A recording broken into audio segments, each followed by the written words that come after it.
And you are watching On Point. Today we have 3 on points. On point 1 is on the retirement of the iconic MiG-21 jet from the Indian Air Force.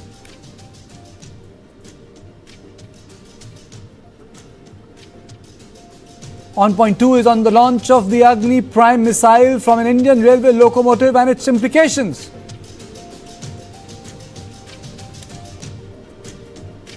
On point 3 is on whether Europe can counter Russia's hybrid warfare in Baltics.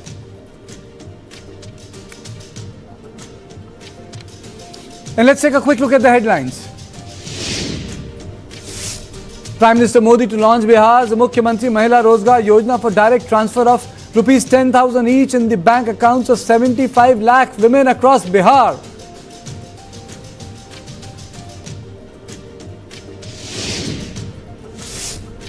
Sonam Wangchuk responds to allegations over Leh violence, says he may cause more trouble to authorities in jail than outside, and his license has been cancelled by the government of India.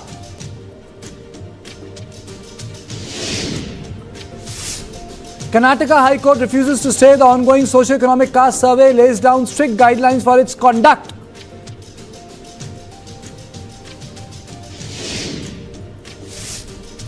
Wipro rejects Karnataka government's request to open its Sarjapur SEZ campus for public traffic, citing strict security protocols that cannot be compromised.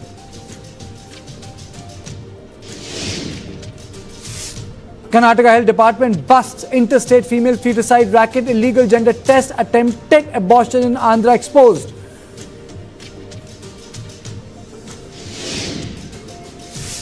Shocking video from Coimbatore shows a boy being beaten with a belt inside Grace Happy Home Trust house that houses 26 orphan children.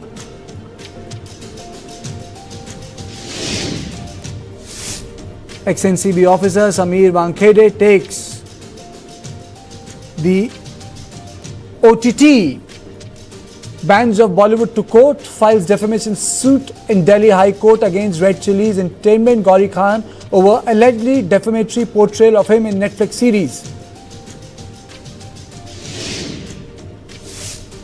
6 players dropped from Indian Test team for 2-match series against West Indies.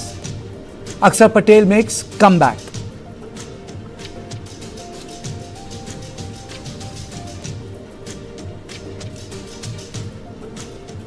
The Indian Air Force will officially retire its legendary MiG-21 fighter jets on September 26th, marking the end of nearly 6 decades of service for the aircraft, widely hailed as the warhorse of India's air defense.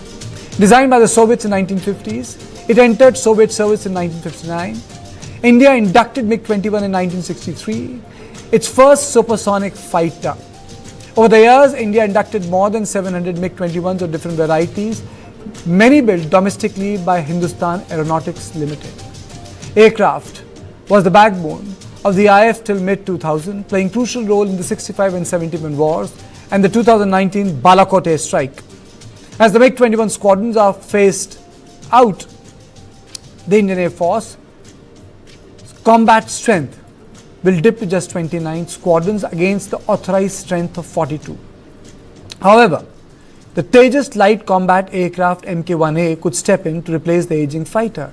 The Defence Ministry has inked a 62,370 crore deal with Hindustan Aeronautics Limited to procure 97 Tejas light combat aircrafts for the Indian Air Force. At present, the Indian Air Force relies on the 4th and 4.5 generation aircraft such as Sukhoi 30 Mk1, MiG-29 and Rafale. The lack of stealthy 5th generation fighters such as American F-35 or Russia's Su-57 are yet to find place in India's arsenal. A 5th generation fighter is characterized by some crucial features that may provide an edge in combat. Stealth designed to reduce radar cross-section, advanced avionics including AESA radar and sensor fusion, sustained supersonic flight ability, network-centric warfare integration, advanced electronic warfare suite, internal weapon base, and so on and so forth.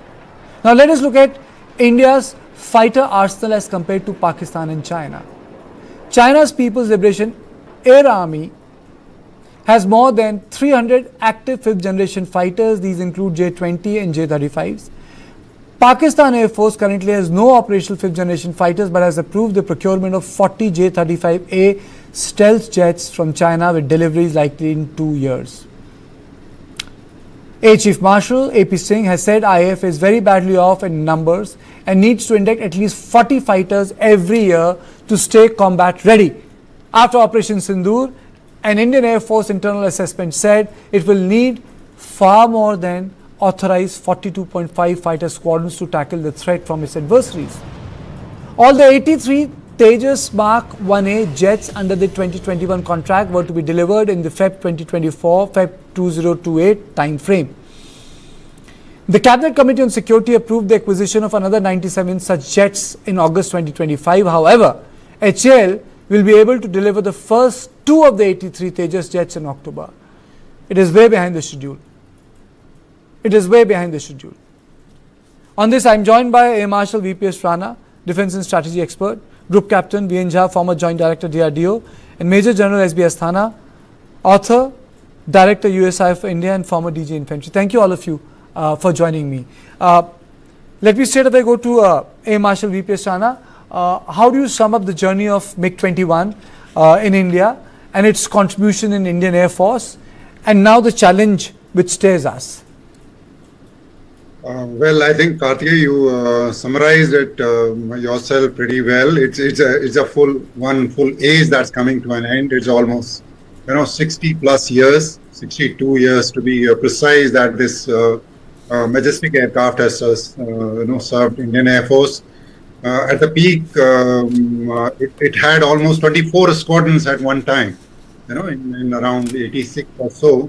That made almost 60% of the entire fighter fleet. So that shows the kind of dominance this aircraft had in our inventory. All different types for the ground attack, for the supersonic fighter, and particularly in case of the as a air defense interceptor. As a fighter controller, I felt that this was the aircraft which was fastest off the deck. And that is why we actually like this aircraft the most, because in air defense, you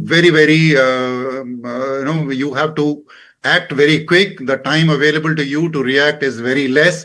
And it is in that domain that this aircraft really had the edge in everything else. Like all modern aircraft, when you ask them to scramble, they take a little longer than what this aircraft used to do. But this has really served us pretty well in 65, in 71. I don't want to go into those details because those are already available and everybody knows. But the fact is that there is no aircraft has served any Air Force for this long, and the journey has been phenomenal. So tomorrow, one complete age comes to an end. It's a coincidental that our chief is going to fly this aircraft tomorrow. He is also the same age as this aircraft is with the Indian Air Force. Okay. So there's a pretty good coincidence, but that also shows the kind of confidence we have had in this aircraft. Okay. There are a couple of other issues. So there are a couple of other issues, and they're intertwined. Let me go across to General Asthana. Sir, the first issue is our adversary will have a 5th generation aircraft very soon. China has it. We don't have it. What difference does that make in a warfare, sir? And now this deal has been inked, and HAL record has not been very, I would say, inspiring in terms of delivery timetable. Can you hear me, please? Yes, sir. Okay. As far as the delays are concerned, there is no doubt that HAL has not been able to deliver the particular aircraft which we needed in time, and we are way behind schedule, as you have already brought out in your commentary. Air power in today's warfare is one of the most important instrument of the national power, and therefore the air power is something which causes maximum deterrence as far as our adversaries are concerned, and especially the adversaries on the western side. As you rightly mentioned, we don't have the 5th generation aircraft, which we badly need one. And certainly AMCA, we cannot be waiting for that long. And my personal recommendation is we need to buy, irrespective of everybody keeps saying that, okay, yes, we should have Atmanirbhar Bharat, and all Atmanirbhar Bharat programs and AMCA programs must continue. There is no doubt about it. And we should ultimately have that. But I think in the interim, if we have 29 squadrons and they have also almost about 60 to 70% of the squadrons we have, that is Pakistan, then the deterrence value gets eroded. And with that deterrence value, the conventional superiority edge may not be that much, because the simple reason, obviously, we will have to keep some aircrafts on to the Chinese border as well, or that is the other border. So even if there is a, let's say, a showdown, we need more aircrafts. And therefore, I think Air Chief is absolutely right in saying that we actually need these aircraft as of yesterday.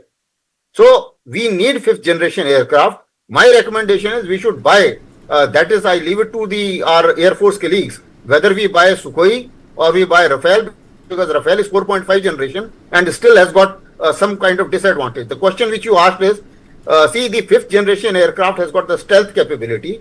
So therefore, the radar signatures are much lesser. The chances of detections are much lesser. And therefore, the chances of survival in the hostile AD environment are much better.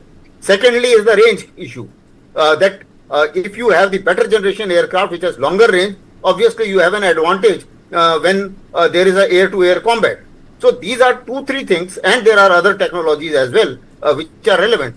And also some of the technologies, which is some of the missiles which we are making now, are not getting fitted in Rafale. So Rafale has got a problem there in some manner or the other. But I am given to understand, my Air Force colleagues would be able to correct me better, that if in case of Russian aircraft, I think all our systems can be fitted comfortably. So I think we need to buy few squadrons and make maximum as far as MCA is concerned. And in the interim, we must expedite the Tejas aircraft manufacturing. We know that there is a problem with the engines. We need to sort this out as early as possible. I think other options are being looked at in addition to the American option, because American option doesn't seem to be that reliable. Okay. They should have given us long back all the engines, but they have not given so far. So I think engine and metallurgy is the only thing which is perhaps dragging this delay. And I think we need to sort that out as fast as possible. Okay. Mr. Jha, two things. Our squadron strength being down to 29, as newspapers are reporting, that once MiG-21s are phased out. There was a time when we had 38, 37, squadron strength at a particular point of time. Why has our strength come down so much, one? And secondly, even the Tejas that is coming, the basic component of Tejas is still coming from abroad, which is the engine. So how do we, where does the journey of self-reliance, Atmanirbharta begins? Because the main component of that, the so-called made in India, is coming from abroad.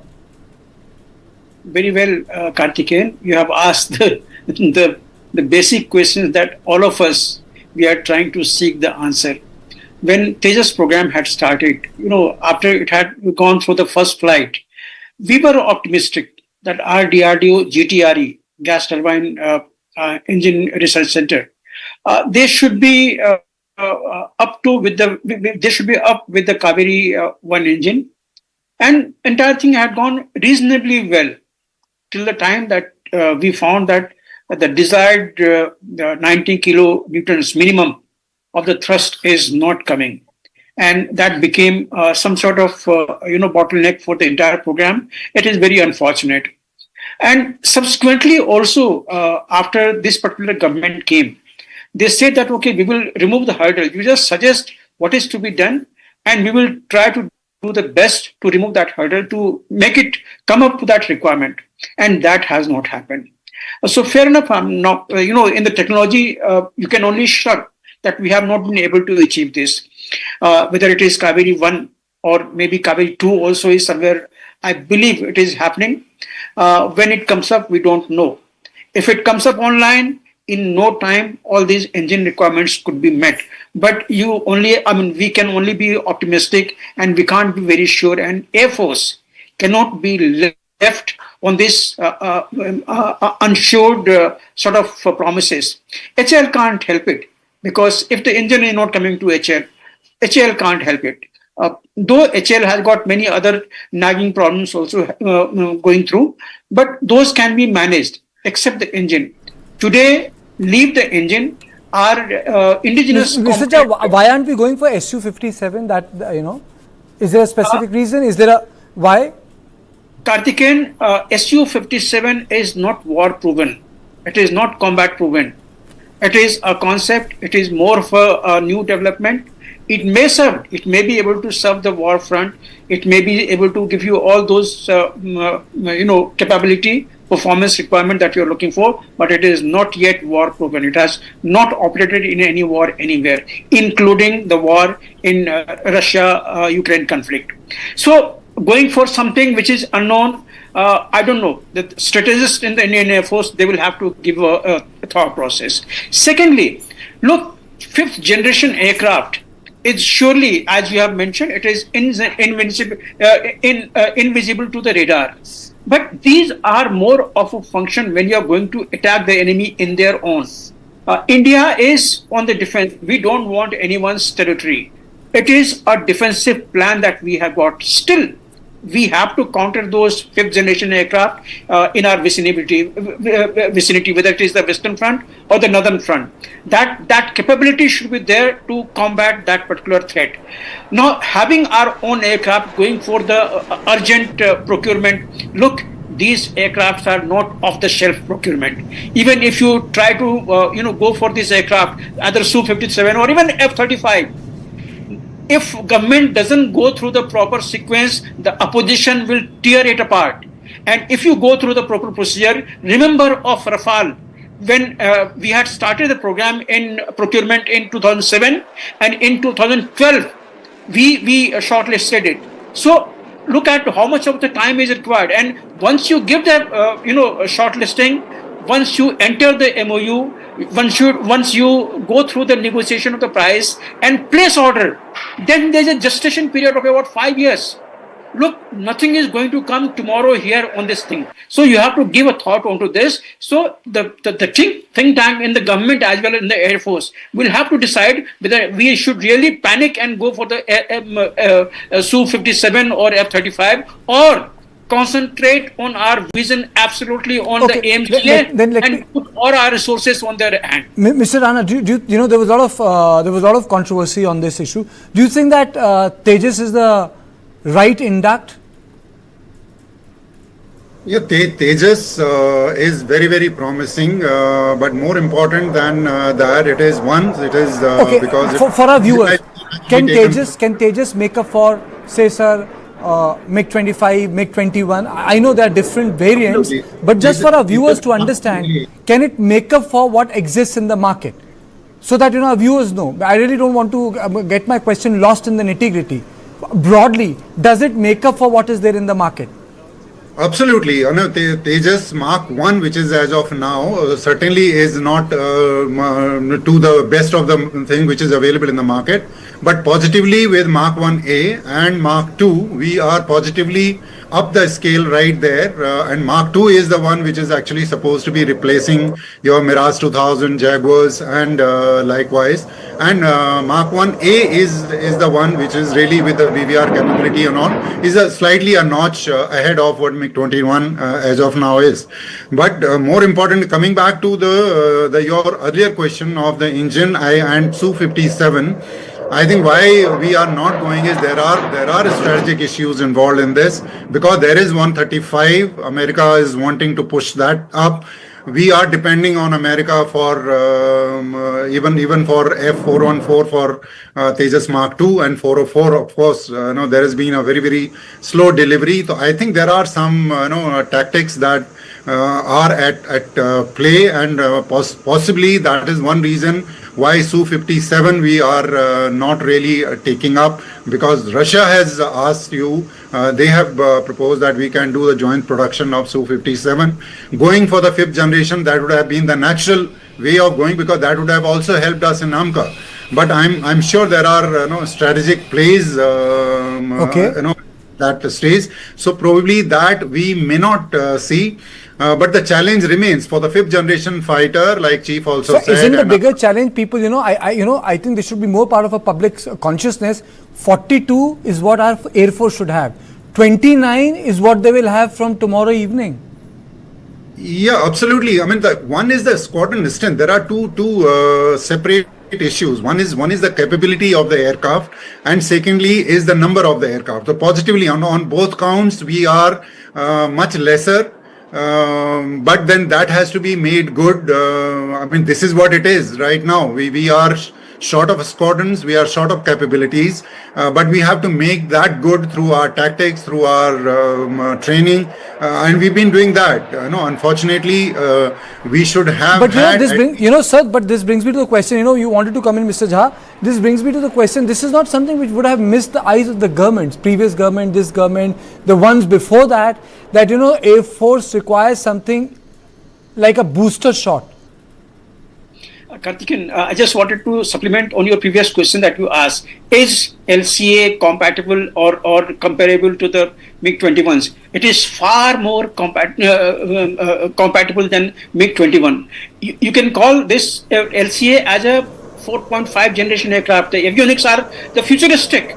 And the upgradations are going on. NFTC day and night is working onto it, and the best thing is it is our own product. So any immediate changes you want in visas, it is being implemented then and there itself. Of course, it takes testing and then certification. All those processes are involved. So this is one thing that I would like to say, that you can compare the LCA much more than MiG-21. Maybe just somewhere close to the MiG-29 that you can think of.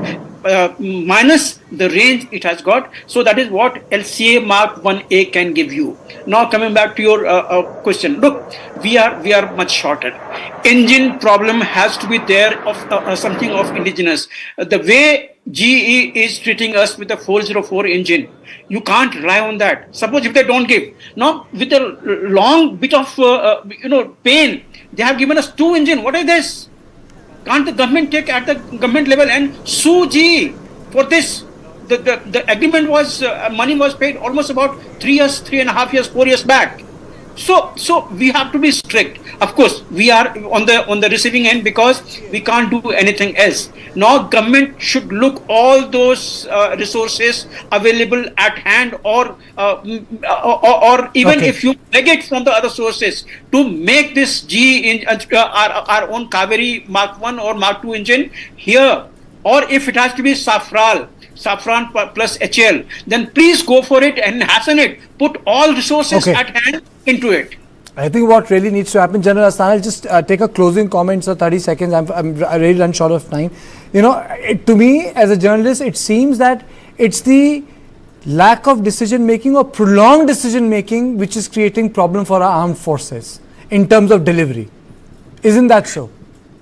Absolutely. It is a fait accompli situation which we have landed into, because something we should have thought long back, and there is no doubt that previous governments or other, a fair amount of decision making errors exist in this particular case, or shall I say delays exist in this particular case. But there is no doubt about it that this does impact deterrence. We can keep saying that with our tactics we will do this, that, etc., etc. But then the fact is, if Pakistan gets the 5th generation aircraft and the numbers of the squadron remain what they are, then thinking that we will be able to deter Pakistan to do something which we don't want him to do, I think it may be a difficult call. We need to address this at a much faster pace than what we are doing. Absolutely. Thank you all of you for joining me. So this was on point 1, but please don't go away. On the on point 2, on the other side, we'll talk about the launch of the Agni Prime missile from an Indian Railway locomotive, which is Agni on wheels, after a short break.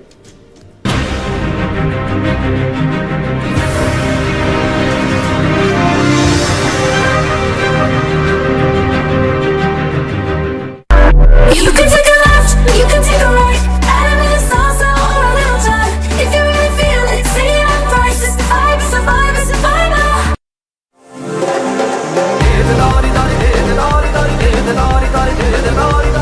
घोटन को निकले हम मिले ऐसा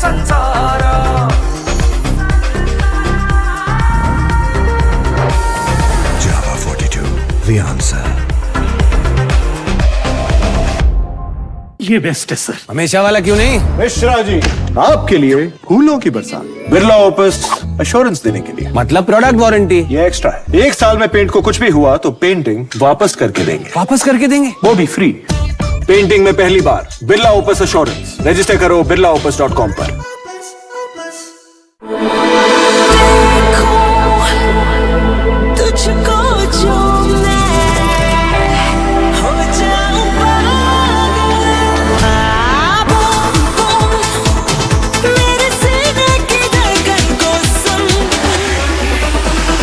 Dreaming about me.